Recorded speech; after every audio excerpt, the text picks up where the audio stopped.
जाएगा मैं फोटो का ऐसा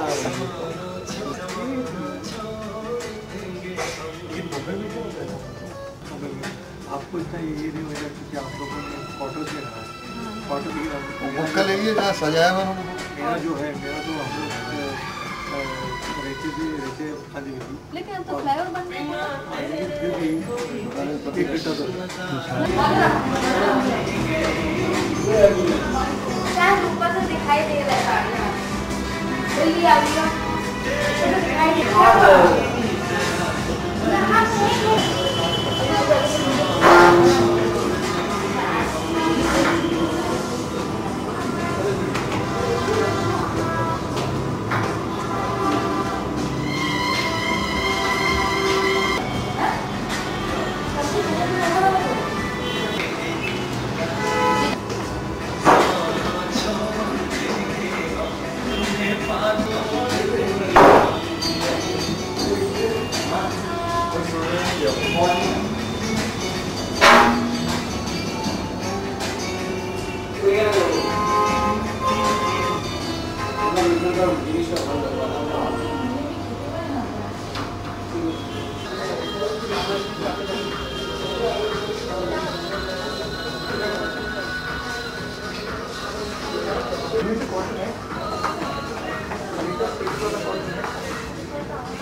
नहीं लगा कि आप वो सितारा हैं जिसे मैं कभी छू नहीं सकती। मुझे ये लगा कि मेरी कोई दीदी कहीं दूर उनकी शादी हुई है इसलिए उससे मिल नहीं पाई हूँ, कभी जरूर मिलूंगी। देखिए मुझे ऐसा एक जगह मिली कि आप मुझे मिलवा देंगे आपकी रिलीजिंग सेरेमनी में। मैंने कहा मेरा तो आज दिन अच्छा विश्वास नहीं करता मैं आज आपसे मिली हूँ। मैं आपको शबाना दी कहती हूँ। कहिए जरूर खुशी से।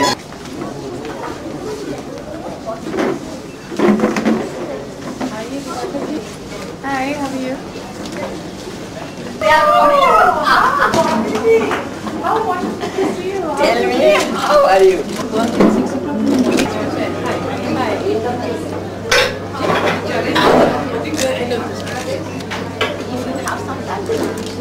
Just spend some time. I'll take your number. Yes.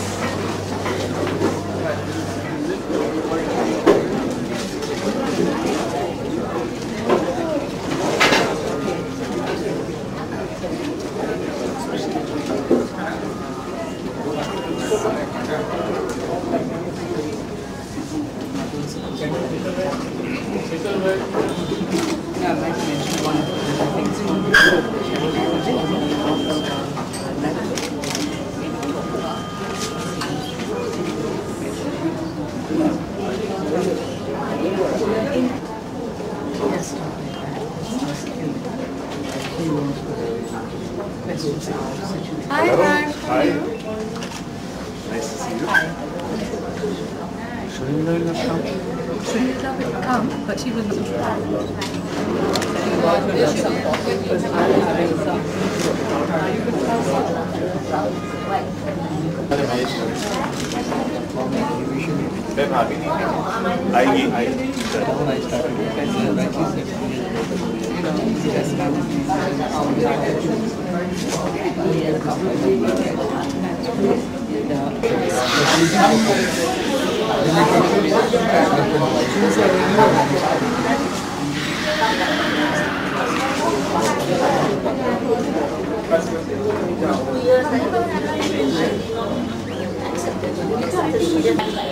That's how it should be.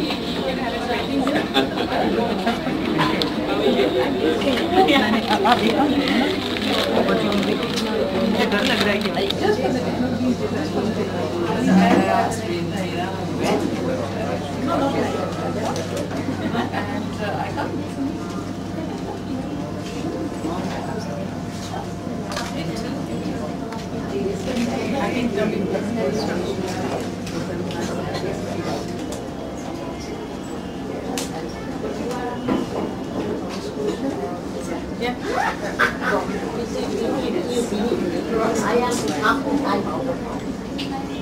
Will you please start? Once again to Calcutta. Thank you very much, ma'am, for coming to the city. You make our city feel special whenever you're here. Thank you so much for coming to Calcutta once again.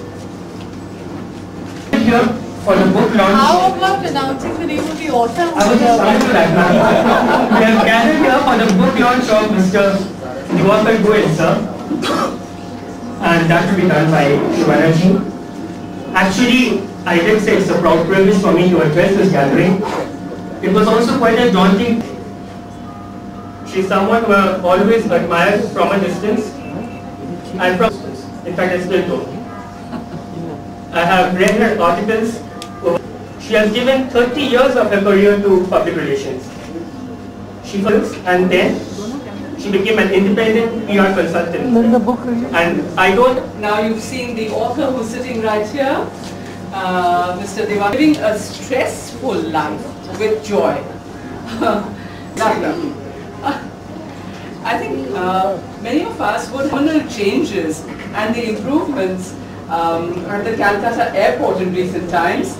And I think most of us would also not have realized the catalyst behind these improvements.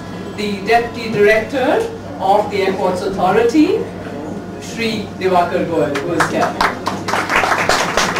But wait a minute, friends, that's not the way I would like to introduce him this evening, because Shri Dewakar Goel is a man of many, many parts. He is actually a legal expert, and he has also done his MBA. So on the one hand, he has specialized in labor laws, and on the other hand, he is a management expert. But that's not all.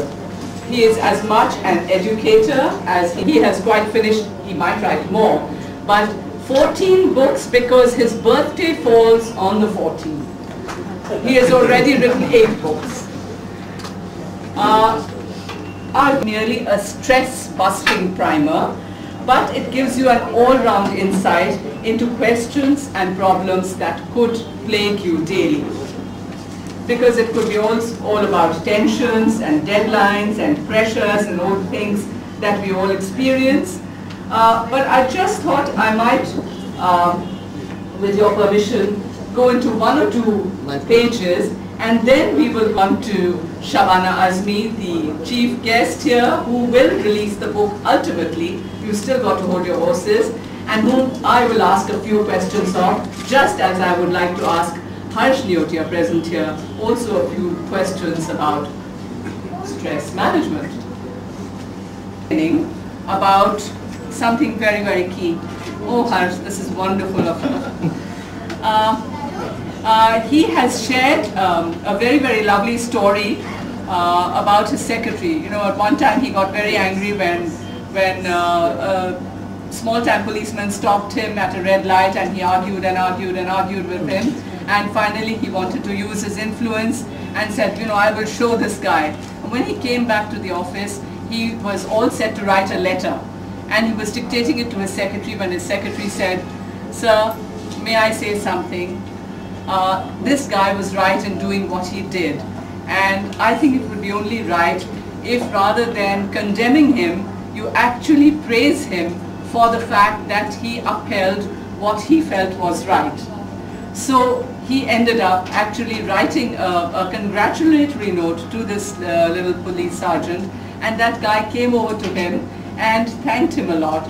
So the moral of the story, now you're wondering what this has to do with stress, is to sink your ego, because he says if you can sink your ego and you don't have a selfish attitude and a self-centered personality, because these are the great stressors of today, perhaps you could get around your stress situation. Questions and answers which you can ask yourself, which you can have a lot of fun with.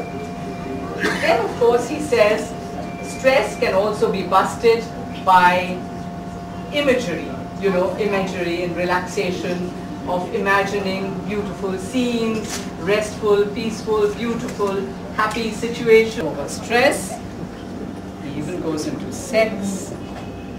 You may read it, I will not talk about it. Some of it is a little explicit. Then, of course, he talks about his own personal life, the fact that he wasn't allowed by his father to do a lot of things that he wanted to do, but look at what he's finally ended up doing and how successful he has been. Because the people present on this panel, you have not dealt with them. You have not dealt with the performing arts, and you have not dealt, you have dealt I have dealt. with artists in some ways, but perhaps that is where we will I'll ask just about you see, the artist is a one person, a creativity. Yes. Now, if I had to summarize the thing, I can't open, you see, so many professions. I try That's to fine. summarize in 18 This professions. is all to, Artist this is was one. just done to You provoke see, I you. sing, I Thank write. you.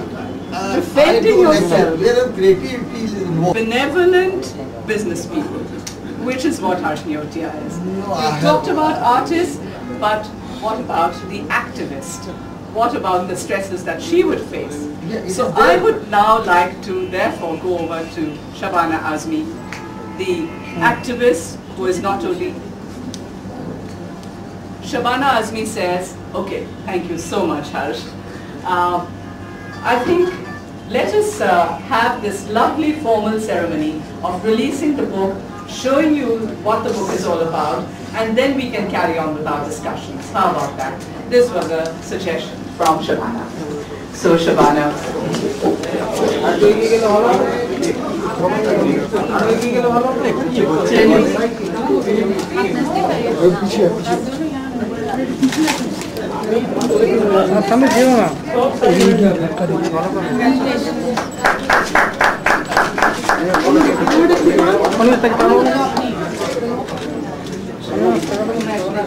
बोलना नहीं भाई ma'am आज ma'am को दिया शब्द जाने Yes,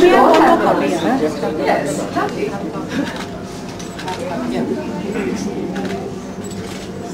That's for the camera. Isn't that wonderful? Thank you.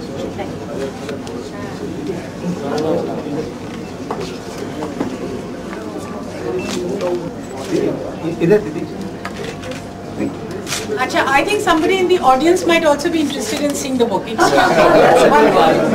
the book, everybody. That is lovely.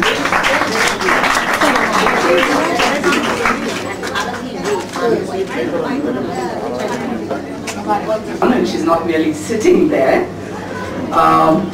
Is she the actor who has given you a wide variety of roles? And I'm sure all of you will come up with all the favorite roles that you have seen her in a wide range of emotions, both on stage. And Shabana has, as I said, been very vocal about whatever she has espoused, and whenever she takes up the mic, you know, she always speaks a lot of sense. What I would like to ask her is, when she is faced with odd questions, tackle the anxiety situation, or if for instance you're faced with a very difficult role that you would have to act, how would you? Your question, I'd like to congratulate Mr. Dewakar Goel, who is a very close family friend of ours, and it's been a privilege knowing you and your family and everything that you've stood for, and I know what an honest and scrupulous officer you've been, and we owe it to acknowledge here that that's why we're your friend. Apart from the fact that you are a poet, and we've had a long-standing relationship with my father, and then with my husband and me, and etc. And I think it's wonderful that you have, Mr. Dewakar Goel, a life which is so multifaceted, because you're a poet on one hand, you're dealing with management on the other, you're also you know, in the faculty with Darcy Munji, and you're with the Airports Authority. Good luck and more power to you. And so I think nobody better than you to talk about how to live a successful, stressful life with joy, because just the fact that you're such a multifaceted person must bring a lot of stress, and obviously you've been able to cope with it very well. To answer your question, I think, yes, I do get into situations a lot when questions are asked of me, not all of them very pleasant. I think by being prepared, I think when you're going out in public, for a public person, it's very important, and I'm sure Harsh should agree with me on this, it's very important to be prepared for the event that you're going. For instance, if I'm here at Crossword, I'm not here on a private visit. I am here and I'm here to interact with people, to release the book, and also to be available to the public. So I am ready for the fact that, you know, autographs will be asked for, people will come up, questions will be asked, etc. It becomes stressful if I'm not prepared for that, and I've come on a personal, private visit. Very few such opportunities, and I love books and I really like to browse through bookstores, but it would often happen that I've come to a bookstore and I'm really trying to find a book, and there are extremely well-meaning people who come up to me and want to engage me in a conversation. And of course I'd like to be left alone at that moment, but I do recognize that the person is coming out with a lot of love and affection. So instead of just dealing with it as a stressful thing, you make a mental adjustment and you say, okay, this cannot be your private space, and you allow for that to happen. So I think it's an everyday adjustment that you need to make, which is not only about the film profession, it's anybody who's recognized. I think you owe it to the public, because people come to you with a lot of love and they're willing to give you a lot of affection for precious little that you've done in their lives directly, but by virtue of the image that they have of you. They once told me, you have no business to go out in public if you're not prepared to be good with the people, because you're going to shatter that person's image of you forever. So it is a stressful thing in a sense. If you can cope with it well, then the stress goes away. So I think being prepared, being mentally ready for it, I think is a big stress buster. Cast in the book. But to take the matter a little further, what about the stress that you might face? It's very, very stressful, because you know, you sit with a particular character and a script and you worked on it, and in the comfort of your air-conditioned room you work out that this is how I'm going to play it. And then when you go into the studio, it's hot, there are mosquitoes biting you, the makeup is coming off, your hair is falling off, you want to get all that in place, plus you want to get your lines in. At the precise moment when the tear is supposed to fill your eye and then drop, just when you got it just right, the cutter felt and they said, cut it, do it again. It's very, very stressful. And I think I face it all the time. I also face it, I've seen that there have been times when I have been in a park playing a dying mother of an actor who is putting my head in his lap and saying, "Ma, mujhe chhod ke mat jao. Ma, mujhe chhod ke mat jao." And there are 5,000 people, as he's saying to you, "Ah, now for a situation like that, I mean, can you imagine you're all ready to die and your son is calling you and everybody around is just jeering. You can choose to get annoyed and worsen what you're doing. You just ruin your own performance. Or there is something, because I'm a professionally trained actor, that Stanislavski says is public solitude, which is developing around you an area of such pure concentration that everybody around just ceases to exist, and that world that you've created, for which I think you need techniques. I think you need to develop techniques to do this. And I think the good thing about your book is you're not only philosophizing about it, but you're actually giving us points that, all right, here. Because I think oftentimes what happens is when we're faced with problems, people say, don't feel frightened. That's not good enough. Just by saying don't feel frightened, I won't stop getting frightened, because if I'm going into the dark and somebody's going to say boo, I will get frightened. What you need to do is equip me with a mechanism that will help me overcome my fear. The mechanism that will help you cope with stress. Like I said, in acting, it is this very strong ball of concentration where you cut out all extraneous factors, and they do affect you. They do affect you, let me tell you that. I mean, weather affects you. You know, you're in a better mood when there's good weather, and you get into a bad mood when it's late in the night, when it's hot and bothersome for you. But you have to develop concentration. I think that's one of the ways of dealing with what is really a very, I don't know whether I can start enjoying the stress, but I do know that when I'm going in for a performance, and particularly a live performance, I have butterflies in my stomach the size of elephants, you know, and I'm sitting there, I'm saying, oh God, after this I'm never going to go up on stage, this is the last time, please, please, please, see me through this, and then I'm never going to do it again. And then I go on stage, and after I've said the first word, then it's okay. Then it's conquered, you know. Similarly, Bharati Di and I have been in Parliament together, and when we've had to make a speech that we want nothing to go wrong with, and you've run it over in your head several times, and before you can say anything, everybody else is saying, oh, I'm trying to distract you so that you don't make your point. You take a deep breath and you say, okay, I am going to make the point because the purpose of this exercise is to prevent me from saying what I have to say. I will let that happen, but I will also say it. So I think concentration, basically. Harsh, you're listening to me very interestingly. I'm very delighted. I'm sure you would have many, many secrets that you would like to share with us as well. Hold on. Very much, Shabana. These are some of the questions. We've got lots more questions for you. I think the audience will have. But yes, Harshvardhan Deotia. I think the one thing that Harsh stands for is standing initiative in forging a public-private partnership for which has specialized, of course, in the hospitality and the service sector. And also, his cultural leanings have come out. He's trying to reach out in various cultural ways and in various very perfect couple of minutes of meditation that he expects everybody to do, I think. And he has gone into the study of Vedanta, which is why I would like to ask.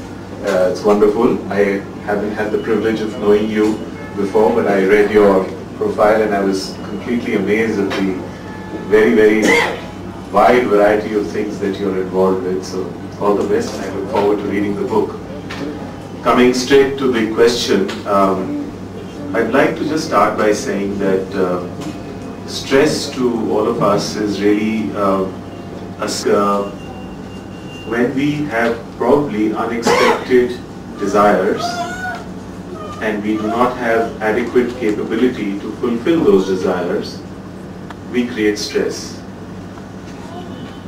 It must not be misunderstood to say that we should not strive for excellence, but while we strive to achieve whatever we set out to achieve, I think we should have the humility to accept however far we go and not make it into a kind of an ego situation that if we did not get it, something is wrong with the system, something is wrong with somebody.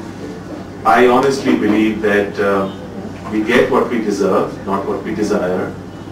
And therefore, one of the easiest in my mind and the most perhaps convenient ways of getting rid of stress or to reduce stress is to just work towards your goal and not get needlessly bothered about the result. Now this is philosophized in the Gita, in every other religious text in the world. It's very simple to say, it's obviously a lot more difficult to practice. But if you really want a full-fledged, one-line remedy to stress, then that's really what it is. Other than that, we are all humans, we have these indiscretions, we do things and we set targets even in companies where we set targets for ourselves which we always can't achieve, and then we have shareholders issues and we have banker issues and we have employee expectations, and all of that have to be reconciled. I really feel that the only way one can do it is to spend a few minutes a day in silence. I believe that the voice that speaks, or not reconcile is the wrong word, how to adjust to your reality. I think what we do is try to look for a reality which does not exist, and then we get stressed out. So if I were to sum up what I wanted to say, is that there is a lot of noise in life. And noise I just don't mean by the sounds of noise, but the emotions, the various people that surround us, all that is noise, if I use it metaphorically. And if we can cut that out even for half an hour, 15 minutes in a day and be in a state of silence, we will be able to hear answers to the questions that plague us, which will help us de-stress ourselves. Thank you. Thank you. Harsh, how would you cope with She being a perfect wife. I just don't think that stress is a matter of the number of hours you put. That's a matter of being tired. I think we have to distinguish between being stressful and being tired. A lot of exertion, extra hours at work does cause us to be tired. But stress is caused by a certain emotion where your wants are in disconnect with your achievements. And I think that's really the key issue. So if your wants are not disconnected with your achievements, then I don't think you're stressed. You might still be tired. So I do get into situations where I have a heavy day and I'm tired, but fortunately I don't put such chips. I don't expect so much out of it that I would get very stressed. That's how I would address it. Maybe you can just go to sleep and therefore get over the stress. We are talking about Sid's book and what is really behind, what was in his mind for the last 5 years when he was conceiving the book and trying to execute it. Very relevant question. First of all, I would like to thank Shabana ji to make it convenient. It is my proud privilege.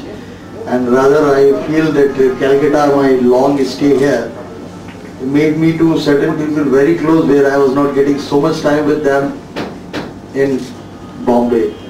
But definitely this book, the beginning was in Bombay, and why I wrote this book, the question comes why a person writes. You see, everybody has got the emotion, you want to have an outlet. It's by acting, by dancing, by writing, poetry or prose, and by singing. This is all outcome of your emotions comes, whatever it is. You see, the people may say a script is there, we are doing that, I don't agree with that. It is a creative person who wants to come out in one form or the other and he wants relaxation in that. And that way writing gives some sort of relaxation to a person if he is like. My initiative for writing a book is, when I write poetry, the success of the poetry becomes when somebody is being able to relate himself in one of the poems, in one of the characters. That makes his life, and I feel that yes, I got my bread. As regards the book on stress is concerned, meeting different people in life, my students, rather the credit goes to the students of Narsimhoji, my 1,000 students I can say today, in different walks of life, professionals, their questions, my answers, and the people from different professions, politicians, police personnel. A rickshaw puller gives me so much in Calcutta, what a higher person can't give. All these answers I was finding something, that this is the profession which makes a difference. Stress has become such a word, you go to the market, you find at least 25-30 books on stress. It has become a fashion. But what I wanted to write is something different which relates to the people, which is really relevant to them. A person is being able to identify himself. Not a general, these are the remedies for stress, but why this is the stress for me? Because I am an advocate or I am a businessman. I could have 15 professions which are common. I answer the question of Rita ji that why the title of the book, Living a Stressful Life with Joy. I think Harsh has answered my question partly. Wants an achievement. Man is a wanting animal from birth till death. The desires, there is no end to it. One desire is fulfilled, another crops up. This is life. This is the purpose. There is no purpose of life. If you can't have the stress, there is no purpose. Stress is necessary also. It generates a desire. That is a must. What is the use of living? We don't have the desire. The stress, that amount of stress is there. Living a stressful life with joy. I can't find this. I have given a lot of emphasis on imagery. Because there is no person on this earth who never had happiness in life. I have seen the people in Calcutta with the small boiled rice with much joy, what they say. In 3 rupees that lunch, I could find the happiness in that man. Coming to the most relevant question which I could answer in the book, what I feel, certain professions which are not professions, like lovers. There is no age, there is no time, but you see, it starts, it becomes, you don't know when it is. A person finds boy or girl as a lover. What makes him different from others? What is the stress? How he can come about it? Comes prisoner. A large number of people in the world are in prisons. I talked to the prisoner. I could visualize, I could have empathy. How to come over from that stress, which is solely because he is a prisoner. Comes a senior citizen. It is not a profession. Tomorrow, I am today 47, I am going to be a senior citizen. We have to come to that age. What is that stress and what is the remedy? I have taken the sex to a very bold topic. I am not saying bold because it is a requirement now. Cause and remedy too. And I have tried to talk to a 12-year-old girl or 15-year-old boy to a 70-year-old aged person in the book. I owe this book to my students, to my friends, to all acquaintances, very close persons. This is entirely based on experiences, and I think a writer gets the success not with the sale of the book. The writer gets the success when somebody says, yes, with your book, I had something I could remove from my life, and I being able to have that joy. Thank you. Thank you. Thank you. Sword of Harsh Yotia. Who has a question? Right away, there's a question there. And do ask a question rather than give us your philosophy, because we have people here to answer. Stress should be there, instead of not being much. So is there any people or scientific people working in universities trying to develop such thing by which we can know the stress, the amount of, as in the temperature we say 37 degree Fahrenheit or 98.4. Is there anything people have done it or they are doing anything anywhere in the world? This is my question, sir. It's no thermometer sort of thing. It's a very relative term which I tried to discuss in the book. I am Dewakar Goel. A person can be of the same profession what I am having. He may have the different kind of stress in the same situation. Now the question is, what you meet is fixed, but how you meet is not fixed. If you believe in destiny, this thing has to happen, it is fixed. But how to meet, how do you interact with that? How do you speak yourself? Everybody has got the different sentimental level for a particular situation. When I have a profession, 10 people have a profession, something common I try to have. Now you call it, what is that stress? How to measure it? I have tried to give at least 50 to 60 questionnaires which are based on the life situation, and I have given some arithmetic formula sort of to quantify it. Yes, you say that 50% is the normal limit. It has come to 60. I feel like this, I do this.